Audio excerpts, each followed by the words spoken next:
Mas League Season 3. Nah kalau misalnya kita lihat untuk persebaran pesawat sendiri, memelah cukup rata nih. Ini melahnya di pas di tengah, tapi untuk Blue Zone ini kita lihat ada di Renam Village dan Bigetron sendiri sudah mulai turun. Dia mengambil area di Mars Electric dan kalau misalnya kita lihat ini arah dari GGWP ID dan juga Onyx Olympus ini cukup berdekatan. Yes, Onyx sepertinya bakal masuk menuju ke area Cape Town mengejar meskipun agak sedikit jauh dan Ranix benar-benar menguasai area peak ini sendirian saja ya. Ya, betul sekali. Dan kalau misalnya kita lihat, seingat gua, RRQ sendiri itu lumayan sering turun di pick, tapi entah kenapa dia mulai pindah dan itu akhirnya pick dikuasai oleh Dranix sendirian dan Boom sendiri sudah mulai mengambil dua area sekaligus yaitu di Observatory dan Graveyard. Menurut gua ini untuk early lumayan bagus karena kalau misalkan untuk area Observatory dan Graveyard ini sangat berdekatan dan kalau misalkan dia bisa ngambil split dua seperti ini, resource-nya sampai ke mid game itu lumayan banyak.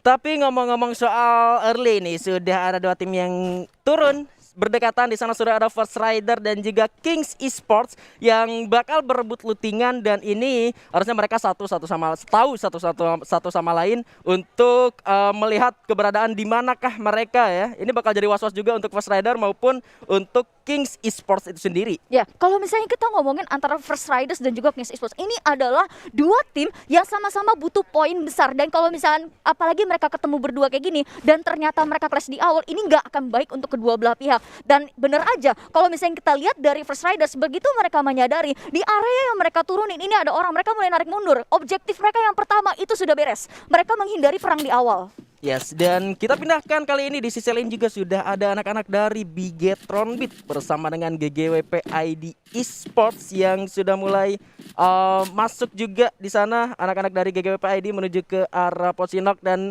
pergerakan dari Mr. Ari pun cukup berhati-hati mengingat di sana anak-anak dari Bigetron Beat sendiri belum melakukan pergerakan yang cukup signifikan, masih berada di satu rumah ataupun satu area yang tidak terlalu jauh. Dan ini menarik kalau melihat lagi kita bergeser sedikit menuju ke arah Sesmizu yang ternyata bakal ngekat jalan rotasinya dari First Rider itu sendiri udah mulai diketahui oleh Fung dan kali ini masih bisa bertahan di patahan untuk membuat anak-anak dari First Rider tidak turun menuju ke area Bima Sakti. Yes, dan pemain baru dari Sesmizu yaitu Sestanus ini langsung dimainkan di match awal. Yes. Tampaknya untuk Ses sendiri sudah mulai menggunakan strategi yang sangat berbeda dibandingkan 6 match sebelumnya. Cuma kalau misalnya kita beralih untuk GGWPA sendiri dan juga Bigetron Beat, ini mereka saling tahan menahan. Dan kalau misalnya kita ngomongin dari GGWP ID sendiri, meskipun mereka sebenarnya punya PR yang cukup banyak untuk maju ke atas spot, mereka sebenarnya cukup sabar. Kalau misalnya gue lihat di sini, mereka benar-benar tahu bagaimana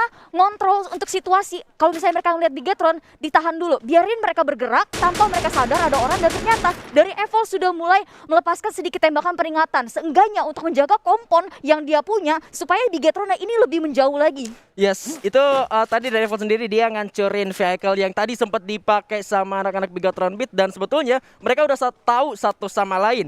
Tapi dari GGWP sendiri kalau menurut gua mereka bakal masih kurang siap untuk melakukan fight mengingat dari secara resource-nya sendiri salah satu playernya masih belum mendapatkan senjata jarak dekat untuk di fight, di commit masuk ke dalam rumah yang udah dihuni oleh Bigetron Beat. Yang kita lihat dari ancanya sendiri dia sudah pakai Phase 2, HLM2 dan juga sudah ada senjata SMG, VSS dan juga MP5 yang dipegang untuk fight. Lebih siap lagi tentunya Bigetron Beat untuk bertahan. Yes, dan GGWP ID sendiri juga sudah mengambil keputusan yang cukup bijak. Setelah mereka ngelihat mereka nggak bisa dapat openings, mereka juga punya resource yang menang daripada Bigetron Beat, mereka tarik mundur. Mereka cari area yang seenggaknya bisa memperkuat resource mereka. Yes, dan Bigetron Beat dengan resource yang mereka miliki, mereka sudah mulai ngeholding di area Posidok, memastikan area sekitarnya itu aman untuk dihuni oleh Bigetron Beat itu sendiri. Dan kalau kita pindahkan lagi-lagi First Rider bakal bertemu dengan Kings kali ini dengan rotasi yang sama, masih berdekatan saja. Dan dari Kingsnya sendiri dengan menggunakan vehicle mereka bisa lebih leluasa untuk menjelajahi area Bermuda.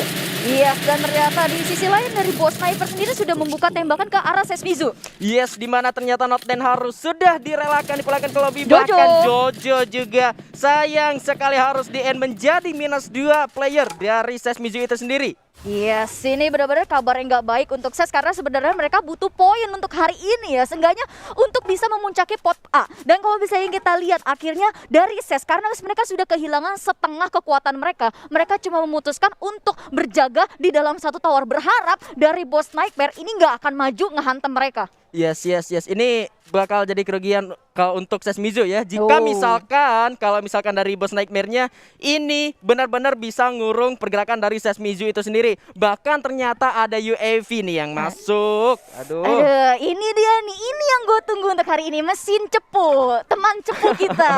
Gue seneng banget kalau ada manusia cepu kayak gini nih, benar-benar dikasih jelas. Sesi tinggal 2 nih bos. ANT kapan dateng kan? Nggak mau datengin nih, ini udah dikasih tahu nih persis ada 2 di sini lokasinya. Sini ditunggu. Sini deh gitu. Tapi ternyata baik dari kedua belah pihak mereka sabar banget. Yes. Kalau misalnya kita ngelihat untuk hari ini selama early game, semua tim benar-benar sabar banget kecuali setiap tembakan mereka itu seenggaknya bisa dapat satu objektif. Entah itu vehicle, entah itu mereka bisa dapetin satu knockdown. Dan kita akan beralih untuk Red Bull Rebellion. Mereka masih cukup masih roaming aja, pos-pos roaming, tapi ternyata tembakan sudah dilancarkan ke kendaraan mereka. Waduh, langsung hancur juga keronanya. Kali ini Mr. Home di posisi yang berbahaya, bakal masuk terlebih dahulu menuju ke dalam rumah L dan bertahan tentunya untuk membuat satu pertahanan yang kuat, menggulung medical kitnya terlebih dahulu. Kali ini Aero yang bakal menyerang. Ada satu headshot yang diberikan di mana Bang ini sudah memasang satu gol terlebih dahulu. Satu orang kru sudah berhasil di knockdown, bakal langsung masuk dengan PPP-nya. Koji harus sudah knockdown. Bahkan Black ada di dalam posisi yang sekarat juga, mencoba untuk menggulung terlebih dahulu, ternyata nggak ada waktu. Halcyon mengejar satu orang di sana, satu orang dari RBR yang bakal dimajuin langsung oleh Halcyon. Berhasil didapatkan. Satu orang lagi Calvin udah kelihatan di sana, ditembak, terkena tulang rusuk sebelah kirinya. Calvin berlindung terlebih dahulu di balik satu batu, tapi tembakan masih belum berhenti. Masih ada Glue Wall juga di sana, dan Apollo di arah lain harus sudah berhasil di knockdown. Masih Calvin kali ini masih bisa bertahan, bakal melarikan diri dari pertempuran. Satu kejutan yang merugikan untuk RBR karena di depan juga sudah ada Boom yang bakal menghadang. Masih belum ketahuan, dilihat dulu. Kali ini coba untuk turun ke arah bawah, jongkok menyembuhkan stepnya. Punten slur, punten pa mau turun ke arah bawah karena Calvin sendirian harus mengamankan dirinya. Tapi dikejar ternyata Calvin di sana udah kelihatan oleh Marley nggak mau nembak, ternyata ada mobil yang datang dari Aero mengejar satu orang dari Calvin, bakal ditembak dari atas, tapi Marley menembak ke arah bawah. Di sana satu orang Calvin berada dalam posisi yang berbahaya. Di atas juga ada orang Aero. Satu orang berhasil dapatkan oleh seorang Marley, dan ternyata RBR harus puas di posisi ke-12. Boom berhasil dapat 1 poin eliminasi. Kali Marley mengejar satu mobil tengah, bakal coba dihancurkan terlebih dahulu. Sudah hancur ditembak, terkenakan sudah Halcyon. Bakal langsung di-end karena kalau nggak nggak ungu. Masih ada Air juga di sana. Langsung dikejar. Baby. Banknya juga udah di sana. Air harus dipuaskan di posisi ke-11. Sebenarnya kalau misalnya kita ngelihat dari war tadi, Boom itu bener-bener kehujanan keuntungan. Dan kalau misalnya tadi kita lihat untuk RBR sendiri, dia nggak siap ketika sudah didistract oleh mobilnya dikendarai oleh Halcyon. Mobilnya diputerin untuk di satu kompon, dan akhirnya ini merusak pertahanan dari RBR. Ketika mereka terjebak di dalam satu rumah, 2 member dari Aerolf itu langsung masuk. Chrono sudah mulai dibuka masing-masing. Ini merusak untuk pertarungan jarak dekat. Dan akhirnya mau nggak mau dari RBR ngelihat ada Chrono di dalam, mereka langsung keluar berhamburan. Dan ini dimanfaatkan oleh member lainnya dari Aerowolf yang masuk semua ngeculik satu persatu. Calvin sendiri akhirnya mencoba menyelamatkan diri, tapi udah apes banget. Dia lari ketemunya sama Boom yang lagi rotasi. Dan akhirnya Aerowolf melihat, oh ini sisa satu, kita kejar. Tapi dia lupa. Ternyata dia juga nggak lihat ada orang di sekitarnya dia, dan itu Boom. Dan Boom ketika dia memanfaatkan momentum, mereka punya high ground, mereka punya sutet. Dan sedangkan untuk Aerowolf sendiri sudah keburu kaget, kepisah 2. Mobil turun ke bawah, ke kompon bawah untuk dapetin satu Calvin. Dan akhirnya Boom tinggal nyayurin dari kanan kiri. Dan ini jadi menang plus-plus untuk Boom Esports. Plus ya, langsung 5-5-nya dapat ama Boom ya. Betul. 4 player Aero sama 1 player dari RBR juga berhasil dilumatkan oleh Calvin. Dan zonanya kali ini sudah mulai update, Danger berada di bawah. Kita bakal lihat zona selanjutnya akan bergerak menuju ke sebelah Pickpot Chinook dan juga Factory, yang mana di sana sudah dihuni oleh banyak tim juga, termasuk dari Bigetron yang tadi belum pindah tempat ya, masih stay di area Pocinok sebelah sana. Dan kali ini sudah terjadi social distancing juga antar banyak tim. Yes, kalau misalnya kita ngelihat untuk Gradek sendiri tadinya sudah turun di area pick, mereka sudah ngontrol area pick, semua resource pun sudah diambil, mereka turun ke area Pocinok, dan ini membuat area Pocinok cukup padat. Ada 3 tim yang berada di sana, dan kalau misalnya kita lihat tadi di bagian bawah ini masih ada GGWP yang tadinya sempat sebelahan di Pocinok dengan Bigetron tapi nggak bisa dapat apa-apa, akhirnya mundur dan mereka nahan. Tapi kalau misalnya kita ngelihat Kings Esports yang tadinya butuh banget poin, mereka bermain cukup pasif, mereka nahan, bahkan nahan di luar zona sedikit. Dan mereka punya PR yang cukup banyak untuk maju masuk ke dalam zona. Apalagi untuk jarak zona dari kiri ke tengahnya ini lumayan jauh. Dan kalau misalnya kita lihat untuk dari Dranik sendiri di area Pochinok, ketiga tim yang ngambil area Pochinok ini dari kiri, tengah, dan bawah, mereka cukup sabar. Mereka tahu masih sisa 10 tim, mereka butuh poin maksimal. Mereka nggak terlalu mau buka perang kecuali mereka benar-benar yakin bisa dapetin 1 poin kill. Karena kalau buka war juga di sana pasti bakal mengundang tim yang lain ya. Betul. Bakal mengundang tim yang lain masuk menjadi third party juga. Dan kita melihat RRQ Hades setelah dari Sentosa aman-aman aja, tidak ada gangguan apapun dengan vehicle-nya kali ini. Pelan-pelan masuk ke dalam zona, dan kalau misalkan RRQ Hades meneruskan perjalanannya menuju ke area Pochinok dengan menggunakan 2 vehicle, ini bakal jadi distraksi yang kuat juga untuk ketiga tim yang dari tadi udah ngeholding areanya mereka di area Pochinok. Dan bahkan kalau yang gue lihat mungkin mobil yang digunakan oleh anak-anak ini bener aja ternyata kedengaran sama Onyx Olympus yang kali ini sudah mengeluarkan tembakan untuk mengusir anak-anak dari RRQ Hades. Yes, kalau misalnya ngelihat dari RRQ Hades sendiri, tadinya dia berniat masuk ke Pochinok, cuman Kayaknya. begitu dia ngelihat ada summon drop yang diturunin, dia langsung belok ke kiri. Masih kelihatan sama Onyx Olympus, cuman tembakan dari Onyx Olympus ini nggak sanggup nge-take down orang-orang dari RRQ Hades. Dan RRQ Hades sendiri juga sudah mendapatkan kompon yang cukup nyaman, seenggaknya jauh daripada pandangan Onyx Olympus itu sendiri. Dan Kings akhirnya sudah masuk ke area Mars Electric. Mereka alih-alih ngambil ke tengah, mereka muter ke arah kanan, kanan bawah diputerin sama mereka. Yes, masih di area Mars Electric, dan dari Kings pun dari awal ya masih menghindari fight di early, masih menghindari fight di awal karena mereka tahu itu bakalan jadi resiko yang gede juga, mengingat mereka butuh poin yang besar di match day kali ini. Jadi keputusan dari Kings ketika tadi sempat bertemu dengan anak-anak First Rider, mereka nggak mau terlalu mau fight di awal ya. Yes, dan kalau misalnya kita lihat untuk dari Kings sendiri, ini mereka bener-bener nahan banget. Mereka bermain se-safe mungkin, karena kalau mereka kehilangan poin maksimal 1 match aja, ini bener-bener rugi besar. Iya, dan zonanya pun bakal segera update. Fast Rider yang dari tadi satu jajar ya sama anak-anak Kings Esports, mereka sudah berada di atas dari zona, sementara Kingsnya bergerak menuju ke arah bawah, jadi mereka nggak ketemu. Dan menariknya dari Boss dan juga Ses itu benar-benar tidak bergerak sama sekali dari areanya, dan zonanya mengarah menuju ke arah bawah. Yes, dan untuk 2 member yang tersisa dari Sesmizu ini masih bertahan di tower yang mereka huni tadi. Dan kalau misalnya kita ngelihat, ini 1 orang dari Boss Nightmare sudah ditaruh untuk nahan 2 orang itu. Sedangkan 3 member dari Boss itu turun masuk. Ini menurut gua satu movement yang cerdas banget. Seenggaknya ini bisa jadi win-win buat win-win, bahkan plus-plus untuk Boss Nightmare. Ketika dari Sesmizu nggak punya pilihan untuk rotasi daripada dia mati zona, itu udah ditahan sama M-God. Apalagi kita tahu sendiri, M-God itu salah satu player dari Boss Nightmare yang nggak bisa dianggap remeh tembakannya. Aimnya aja, namanya juga udah M-God gitu ya kan. Tinggal kebuktiannya juga sudah bisa kita lihat di matchday sebelumnya ya. Dan kepadatan masih belum saja terjadi fight, dimana dari anak-anak RRQ pun sudah berhasil masuk juga ke dalam zona selanjutnya. Sementara kali ini Sesmizu yang dari tadi ngehold di sana sudah mulai keluar. Kali ini harus benar-benar harus masuk ke dalam zona, meskipun kali ini sudah bakal tertahan sama anak-anak dari Boom Esports. Dan tapi kalau misalnya kita ngelihat untuk pergerakan dari Ses sendiri, dia sadar mereka kalah jumlah, terus juga ada tim yang sudah mereka notice ada 4 orang sekaligus lagi rotasi. Mereka nahan dulu, biarin ini dulu ya. Boom pergi dulu aja, yaudah. Boom pergi dulu. Kita sama-sama pengen rotasi nih, tapi nggak apa-apa. Gue ngalah dulu, lu jalan duluan. Nanti gue nyusul di belakang gitu kan. Hitung-hitung gue bantu jagain, meskipun nggak jagain juga sih sebenarnya.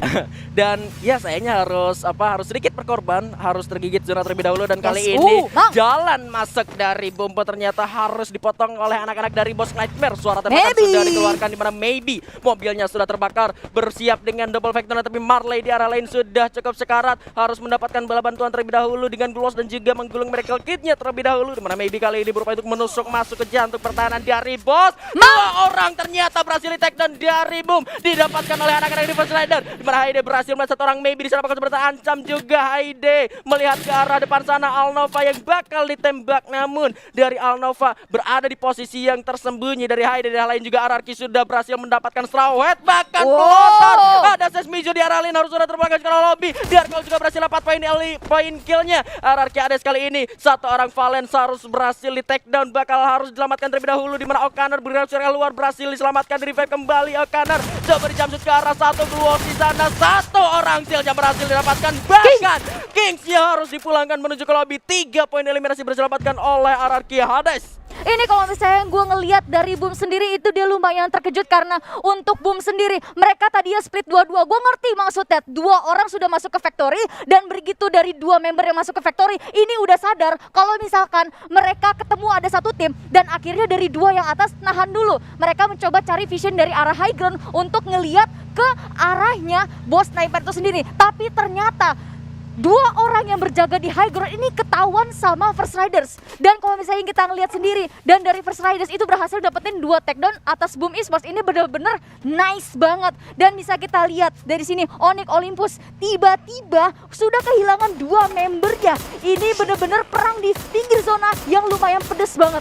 Yes, di arah lain kali ini Olympus pun masih belum mau nyerah, masih mau nembakin ke arah lawan-lawannya. BTR pun di sana masih ada Regar juga Ance, di mana di arah lain Ombak berhasil mendapatkan 2 poin eliminasi sekaligus menjadi poin tambahan untuk anak-anak First Rider. Dranis kali ini berusaha masuk di arah sebelah kirinya juga ada anak-anak dari Onyx Olympus, di mana Hades pun kali ini bakal menyerang menuju ke salah satu tim. Di sana ada GGWP ID. Evol bakal terlihat di sana di satu garis tembak, namun masih butuh juga Razor bersama seorang Wiza. Di arah lainnya harus dia terkena dan Anca pun di arah lain harus sudah terkena dan Aibgo tercapai lagi. Ternyata bos Nightmare harus dipulangkan di posisi ke-7. Olympus masih bertahan. Wizanya hanya terdiam di balik pohon karena nggak punya medical kit. Terkena dan oleh Vales dari belakang. Bahkan kali ini Kaizonya dipulangkan sekarang lobby. Maung masih bisa melemparkan satu bom terlebih dahulu. Flashbang ternyata membutuhkan 2 orang, Zixia dan juga Wiza yang kali ini masih bisa aman. Kakinya kelihatan.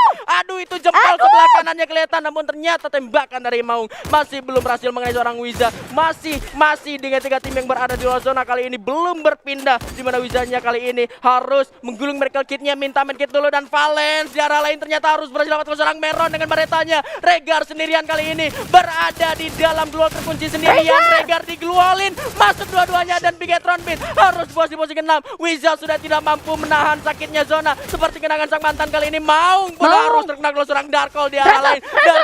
Darkol dan juga kawan-kawannya yang bakal menahan seorang Razor yang sendirian ngepronado.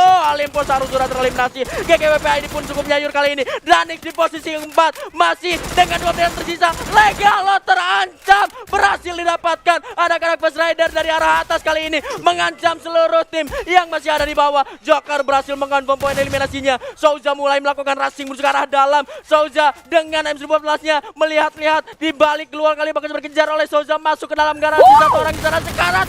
Evo-nya di dalam Chrono berhasil di backup. Ombak masuk, dapat killnya, langsung dipulangkan ke lobby GGWP ID Sport. Masih ada Okana di sana, bakal diras oleh First Rider, bergerak keluar zona, dijam shot terlebih dahulu. Ombak masih bisa, tapi ombaknya harus kena sayang sekali dan Darkol dari arah dekat. Ya itu dia, Ararki harus dipulangkan ke lobby dan Buya untuk First Riders. Luar biasa sekali, congratulations First Riders. Wow, ini benar-benar play yang nice.